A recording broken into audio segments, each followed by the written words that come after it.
కూడా పోషిస్తాడు అంటే అదొక నాకు చిన్న సాక్ష్యం, అది అనుభవం.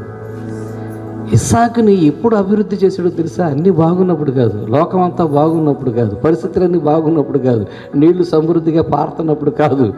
కరువులో ఇస్సాకుని క్రమక్రమంగా గొప్పవాడిని చేశాడు.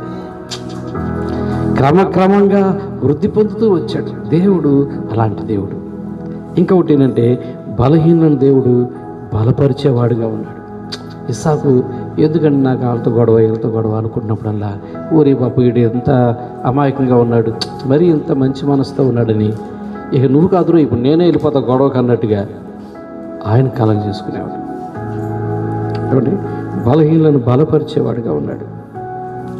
ఇంకా దేవుడు ఒకరిని దీవించడం, అభివృద్ధి పరచడం మొదలుపెట్టిన తర్వాత దాన్ని ఎవ్వరూ అడ్డుకోలేనంతగా దేవుడు తన కాపుదలను ఇస్తాడు. దాన్ని ఎవరు అడ్డగించలేనంతగా దేవుడు ఆ కుటుంబాన్ని భద్రపరుస్తాడు.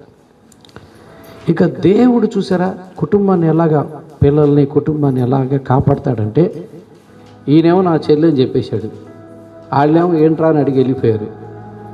ఈయన కిటికీలోంచి చూసి, చూడండి, కిటికీలోంచి చూసి పిలిచి, ఊరి నాయన కొంప ముంచేవు కదరా నువ్వు అని మొత్తం ఆ దేశం అంతా చెప్తాడు. ఒరే మీ అందరికీ చెప్తున్నాను, ఇస్సాకు భార్య జోలికి ఎవడెళ్ళినా ఆడికి మరణ శిక్ష అన్నాడు. ఎవరు కాపుదలిచ్చింది? ఎవరి ద్వారా ఇచ్చాడు? శత్రువులే కాపలా కాసేలా చేశాడు. ఎంత ఆశ్చర్యం అంటే ఆయన, ఎంత గొప్ప దేవుడు. వాళ్ళు చూస్తే మనకు భయం వేస్తారే, ఒరే నువ్వు భయపడమాకరా, వాళ్ళే కాపలా పెడతా. ఎంత గొప్ప దేవుడు అయినా, శత్రువులే కాపుదలగా పెట్టిన దేవుడు. చివరిగా నేను కొన్ని విషయాలు చెప్పి ముగిస్తాను. ఇలాంటి ఒక అభివృద్ధిని, ఇలాంటి ఒక ఆశీర్వాదాన్ని ఇస్సాకు పొందడానికి ఉన్న గొప్ప గుణం ఏంటంటే, ఇస్సాకు సాధు స్వభావం గలవాడు, జగడాల జోలికి గొడవల జోలికి వెళ్ళనివాడు, కష్టపడడం తప్ప ఆయనకు ఇంకో పని తెలియదు.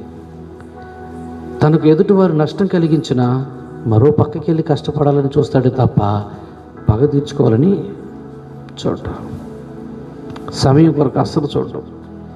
ఒక్కటే మాట అన్నాడు, వాళ్ళు వచ్చినప్పుడు నన్ను పంపించారుగా, ఎందుకు వచ్చారు ఇక్కడికి, మళ్ళీ ఇప్పుడు నా దగ్గరికి ఎందుకు వచ్చారు అన్నాడు. అంతే.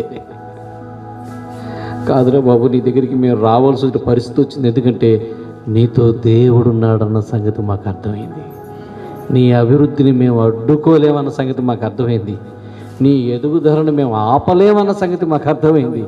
దీని అంతా ఎందుకని మేము సంధికి వచ్చేసాం. ఈరోజు దేవుడు చెప్తున్నాడు,